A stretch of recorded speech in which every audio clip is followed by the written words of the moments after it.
Welcome to the All Things Circular podcast, your gateway to the circular economy.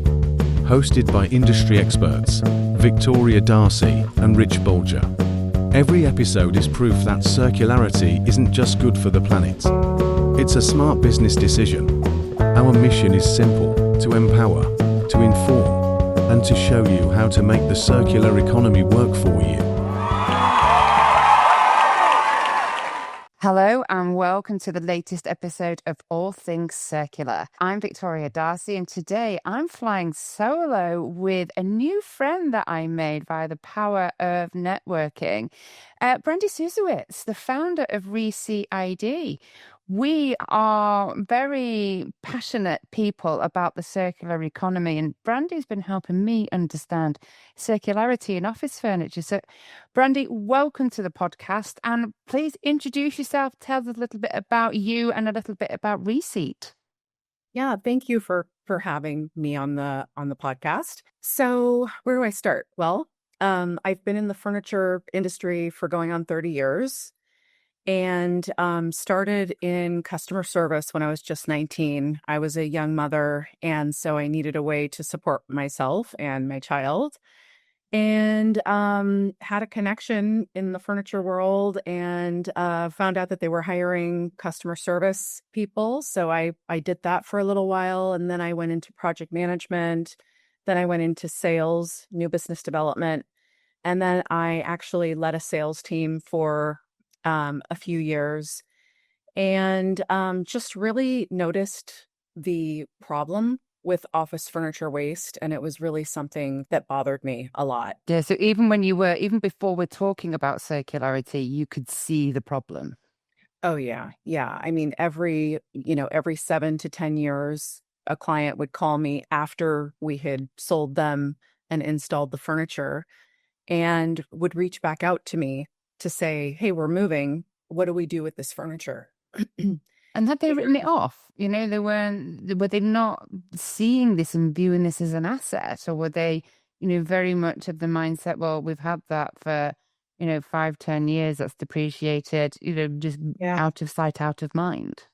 Well, in the US, it's a 7-year depreciation. I believe in the UK, it's a lot longer than that.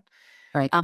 But yeah, they had depreciated the furniture, and most of the time, if you would just remove it for no charge, they were happy with that. But the problem really, came into them not knowing what they have in the first place and not allowing themselves enough time to market the furniture properly. So yeah, I had seen this problem for years and years. And our story is pretty unique because what ended up by happening was I started this business during the pandemic, because in March of 2020, my husband and I, who's also in the business, we'd been working for a furniture dealer in San Francisco, California.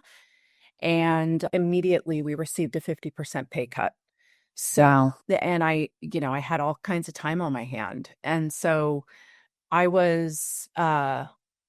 sort of sunk into a depression initially because it was a very uncertain time, right? And this industry is all I knew. So anyway, I decided to take the time that I had on my hands, dive into the problem of furniture waste, because I was thinking, what's going to happen now? I knew it was a problem, all these years, but what's going to happen now with COVID and all these buildings sitting empty with furniture? And so I did research. I talked to the EPA, and they told me that 98% of all contract furniture was ending up discarded. Sorry, 98% was ending up discarded. Yeah. I mean, in this day and age, that's actually criminal, isn't it, really? It is.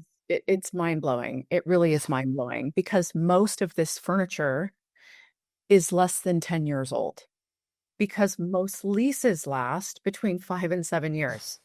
Yeah. So, and I think it becomes the mindset. People have to change their mindset to understand where value is. And I think Right. as we get on and talk about the ReSeat platform a little bit, it's what's wonderful is you've been able to pinpoint that as actually, a critical information point. But when people don't understand the value, that's when poor actions happen off the back. Because as I was doing a little bit of preparation for our chat today, 8.5 million tons of office furniture went into landfill in the United States last year. And the estimate that it was worth $450 million. I mean, we're not talking pocket change, are we? Oh yeah, no. I mean, I believe it's a multi-billion dollar untapped revenue stream sitting in our landfills, all because companies are doing two things wrong. First of all, they don't know what they have and they don't know what they own. So if you don't know what you have and you don't know what you own, it makes it nearly impossible to plug it into another project. Yeah. And number two, they're not allowing themselves enough time to properly market it. So it becomes a fire drill and it Yeah. becomes an emergency, right? Because they've got to be out of the space by a certain timeline. And they've only given us 4 weeks or 6 weeks. Absolutely. With the added complexity, I suppose, of home working, because now office furniture and assets owned by the business is spread outside of main office locations, and everybody's got something at home these days.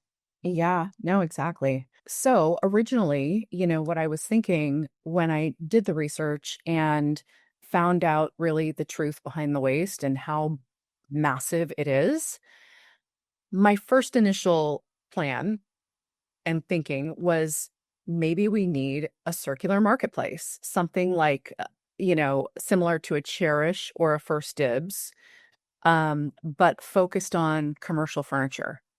And so that's what I did. I went on YouTube. I taught myself how to build a marketplace. It I took, love that. You went on YouTube and DIY'd how to build a marketplace. I had nothing else to do, right? And it was kind of funny. My husband saw me on the computer day and night, and I was about 3 weeks into it. And he came around the corner and he said, "What are you doing? I've been seeing you on the computer all day, all night. What are you doing?" And I said, "I'm building the first online marketplace to buy and sell commercial furniture." And he said to me, "You can't do that." He goes, "That's crazy. How are you going to do that? Like, people have been trying to figure this out for years." And I said, "No, really, I'm doing it. Look." And I showed him. And that's when I got his attention. But anyway, I built the marketplace. It took me about 4 months. And when I launched it, I was pretty surprised by the response I got because, again, I'd already been in this industry for several decades. And the people that I had known for many years were reaching out and, inquiring about what we were building. Mhm. And, companies like Gensler were reaching out and started to have me do presentations to their sustainability teams. And so that's really the aha moment where I kind of went, wait, the world is changing. The world is ready for this. And, Yep. even Gensler is wanting to find ways to reuse furniture, not just furniture, but building materials. And this is really something that our industry wants to do, but somebody needs to show them how to do it, right? I love that. So, a quick question for you. When you said you launched after 4 months, which is just an incredible feat anyway, and as you've got your platform out there, who were the first people to come? Was it buyers or sellers, or was it a mixture of both? Did you see demand come before supply, for example? Actually, it was really, honestly, it was both. So we had warehouses reaching out to us that were using their warehouse as customer storage, Mhm. and the customers wanted to get rid of furniture. So we would put those inventories on our platform and resell them. The first customer end user that actually reached out to us to sell their inventory that was in a warehouse was Uber. Um, Really? Just a small organization? yeah, yeah. And so and they purchase really cool hip furniture. So They we do. had all these great inventories on the platform. And then we had, for the first year, it was mostly just home offices. But still, it proved a point that people were willing to purchase furniture sight unseen, add it to their cart, and get delivery on it. And what was really interesting, and I always share this story, not to brag about getting global press coverage within 5 months. I'm saying it because it's a really important part of the story. Because originally what I thought was we needed a marketplace, but I quickly found out that that wasn't all we needed in this industry. To be truly circular and sustainable, we also need the inventory piece. Because what ended up by happening was we got global press coverage. We woke up to over 300 orders in our inbox. That was the great part, because people were purchasing furniture. And we were fulfilling those orders and finding a new home for Second Life Furniture. The problem that I wasn't anticipating were the sellers, because now Fortune 500 companies all over the world had seen the article and they were calling and saying, hey, we saw your article. We've got buildings worth of furniture that we're not going to be utilizing because we're work from home now. Can you help us sell our furniture? And at first I was like, yes, this is wonderful. All these great problem to have, right? Yeah. I know I can sell, right? Show me what it is. Share an inventory. And that's where the problem lies, right there. And that was the big aha moment. Oh, this is why we have 98% of it ending up in landfill, is because companies can't even tell you what they have. Companies would tell me, no, we don't have an inventory. Or at best, they had an Excel spreadsheet that they would share with me with a little tiny thumbnail photo and a random description. And I suppose they were the more data rich organizations you're dealing with, which is absolutely insane. And I think it goes back to that earlier conversation we were having about perception and value, because it has, up to this point, has furniture really been seen as that valuable asset? And I think until you put yourself into the mindset that carries an intrinsic value that you can get back, you're more likely to forget about it, mistreat it, let it go to landfill and, never have it cross your mind again. So it's really interesting. I'm not surprised, but I hope it's changing. Yeah, no, I mean, it is. I think that the tides are changing. So having that experience really taught me a valuable lesson. And I'm glad it happened really early, because that was the aha moment, that we're an industry that operates at enormous scale. And the fact that we're not pre-planning for what's going to happen to that furniture when we're buying, companies are buying buildings and buildings worth of furniture, and they don't have a way to manage it at all. It's really crazy. Nobody's thought about it before, I suppose, which was, like you say, your eureka moment. Yeah. So, what does ReSeat as a platform, that brings together different elements of services that are needed in and around the refurbishment, resale, reclamation of furniture. But Brandi, tell us what ReSeat actually is, what it does, how it connects, and how you keep track of everything. How do you solve for that problem of manifest? Right. Well, we say a little bit of forethought can end a lot of waste, and that's what we're doing. So how we work is we partner with the furniture dealers, and we're growing. We're in America, Canada, UK now, and very soon in Europe. But we partner with those furniture manufacturers to proactively register their orders with receipt IDs. So how we do that is we capture that order information up front, the electronic file, and we upload it into our platform, and we generate product cards, which are the receipt IDs, and it's got everything that you need to know about the furniture in order to do anything with it in the future. So it captures the manufacturer name, the product name, the dimensions, the color, the location, the floor, the room, the area, the quantity on site, the estimated resale price, and your carbon data details. And it allows end users to manage all of their furniture in real time across all locations, with the goal of extending the life of that furniture with functionalities like move, donate, sell, renew, reorder, repair. Yeah. Because I feel like if we're able to give these customers an easy tool to use that can actually help them extend the life cycle of that furniture, they're going to use it. I think it's desire as well, because to your point, if we give them the information, if they have it, make it easy. If they have it, they can access it. They're more likely then to continue to walk that circularity path. Um, Yeah. so in terms of, let's just pick a desk and, let's just say I'm newbie to an organization and my job is to, inventory the office. Is there a physical asset tag on the item? So, do you both keep a digital copy, a bit like a product passport? And we'll kind of dive a little bit into that, as well as kind of tagging the actual item so that you know where it is. Yeah. So it's an added service, but what we recommend is tagging the furniture during the installation process. Yeah. And Yeah. so we set our dealers up with a special type of printer. And they've got all the receipt IDs, and the morning of the installation date, all they do is print that out. And then, per the floor plan, go around and ID the furniture.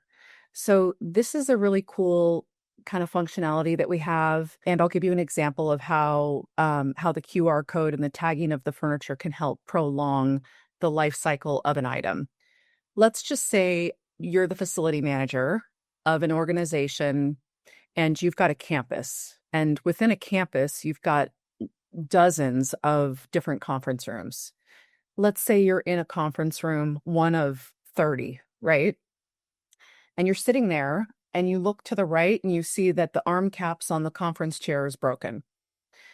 Now, what somebody would have to do is, I don't know, take a picture of it, mark where they are located in the building, go back, do an email to the dealer to, put in a service request to the manufacturer. If they can be bothered. I mean, this already sounds hard work, right? Yeah, it's back and forth, back and forth.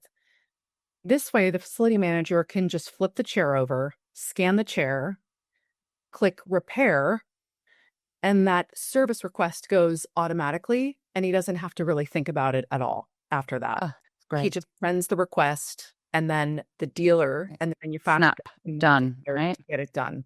Yeah. So, and I think if we provide those types of tools, and we can now with technology, right? It's really going to help their jobs and make it a lot easier for them to really, have an impact on their office space. I think that's huge because you've empowered them. You've empowered, like you say, you've made it really easy. It's that one snap of go into the app, snap it, send it, it's done. Right. And I think quite a lot of circularity, although it's intentional, it's our jobs as people that work in this industry to make it as easy as possible. When you're dealing with tech, for example, and you want to grade tech, I think you have 5 questions is the max you can ask somebody before they jump off the site. I mean, I get fatigued by being asked, how many more questions, and that device ends up going back in the drawer and forgotten about. And I suppose it's exactly the same within furniture. I mean, that's more psychological, but to make it easier. So what would you say has been kind of your biggest wins, I suppose, for ReSeat? Where would you say, that you really made a difference, that you could see that I mean, obviously every customer that we keep out of landfill is a win, but in terms of your big one, where would you say that came? When did that hit? I think we've had a lot of wins, and it's really hard to pinpoint that. I'd actually say 2 things that I'm really proud about are, our first year, we saved 3 million pounds from landfill. Wow. This is our 5th year, and now we're up to 12 million pounds of saving furniture from landfill. The other huge win that is not public yet, however, I can explain it in a way and not give too much away, but we are currently redlining a contract with one of the world's largest property management companies. They own buildings across the world. And what they are doing is white labeling our platform and offering it to their tenants. So their clients are, Nike, Amazon, Chase, all the huge companies. And it has taken us about 2 years to get this done. So that to me is a real big win, because when you're working with someone for that long, they're really getting to know you and your product, and they're introducing it to their customers, and they're testing it with everyone. And the fact that we've gotten to this point where this firm sees the true value in what we're offering, and their clients are saying, yes, this is what we need. When can we get it? That's a huge win for me, because, trust me, there have been many hard days, and my poor husband, because as a founder of a startup company, there are bad days. Oh, yeah. But you have to be resilient. And that's where I think being a teenage mother is very important to my success, because when I was such a young mother, I had no choice but to keep going forward and looking forward. Get on with it, right? Yeah. Yeah, get on with it. And you need that in order to keep moving forward, right? Oh, and I think you do. And I have a question for you. So when you have customers that have furniture and they decide to put it up for resale, whether that needs to go for, because your platform does all the elements, doesn't it? So if it needs to be upholstering, it can be done on the via the platform. Same with refurbishing, the reselling. But do you find that when customers have sold something on the platform, they're more receptive to buying from the platform? Yes, that is so interesting you bring that up. I have actually a funny story. So this happened about 2 years ago. It was a very well-known self-driving car company in the Bay Area. Okay. They called us and they said, hey, we've got furniture in our buildings. Can you put it up on your marketplace and sell it?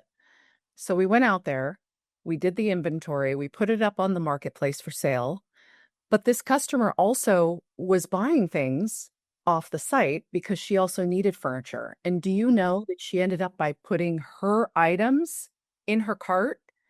And I said, these are actually your products. Because she didn't even know, what she had. So, I feel like visibility is the key in order to really make sure that you're, extending the life cycle of everything you own and really getting the value out of everything. You've got to know what you have first. That's the first thing. But now, with technology, we can do that. We can offer that. So it's wonderful. It's wonderful. This comes up. We on this podcast, any listener will be able to tell you that we cover quite a big cross section of industries, but inventory and asset tracking and asset management is at the core of every single conversation. Because if you don't know what you've got, there is no value that you can attribute to it. But also, you can't control it either because you don't know where it is. It's the cornerstone. Exactly. Oh, no, it's good. So, Brandi, we ask guests, we have one recurring question that we like to ask our guests. And I'm really intrigued as to what you come up with this one, because, my history is generally tech, and there aren't many myths that can be busted for me that I wouldn't know. So I'm going to ask you to bust a myth, to talk to us about something that is you hear in your industry that you think that's just not right. That's just not true. So, Brandi, bust a myth for me, please. This is an easy one for me. Okay. Because my biggest pet peeve is furniture manufacturers announcing their, sustainability reports, and I feel like they speak out of both sides of their mouth on this. And my come from on this is, it's great that manufacturers are talking about sustainability and circularity, and they're even manufacturing things more sustainably, which is great. Easy to take apart, better products, all of that. But what does it really matter if your furniture ends up in landfill anyway. So we need to start at the beginning. And really, in my mind, I would love it if we could actually get relationships built with manufacturers, because I think that the receipt ID process really should be done right out the gate. And that way you could truly track that piece from cradle to cradle and think about the data that's there, you know? It's more than that, though. So I think, 'cause I completely agree with you. But we mentioned and touched earlier on digital product passports. And this for me is where there is a power within a DPP, because we should be able to monitor at point of manufacture, at then point of demanufacture, how many years did this actually last? And if it is sub 5, sub 7, and it's perfectly working order, the questions need to be asked. Now, it's completely up to an asset owner what they choose to do with it, but certainly from an education perspective, if you say, there was money in the resale of that. And I would like to see manufacturers be measured on a second use, on a third use, and the ReSeat platform can monitor that, and it's almost like, can we use it to give gold stars to Gensler, for example, or, to really measure and to give something tangible, both back to the market, to the consumer, but also to the seller, to then say, you did well. Yeah. Oh, yeah. Like, actually, that's something that we plan to do in the future is gamify the site. Have people brag about how much they're saving Yeah. from landfill. And we're also creating a reseatability score on all of our products. So we know based on historical data, we're building all this data. How long does it take to resell a Herman Miller Aeron chair versus a steel case leak chair versus, a Knoll generation chair? Mhm. Because all of those different products have different timelines. Some are more desirable than others. And I think it's important for also the purchaser to know, how likely is this going to have value at the end of its life? Yeah. And we'll buy products that can keep going, right? Not products that are going to end up by not being wanted. I'm going to steal that phrase, gamify. I think that's a great idea. Let's start celebrating those that do, with the view to trying to, cajole those that don't.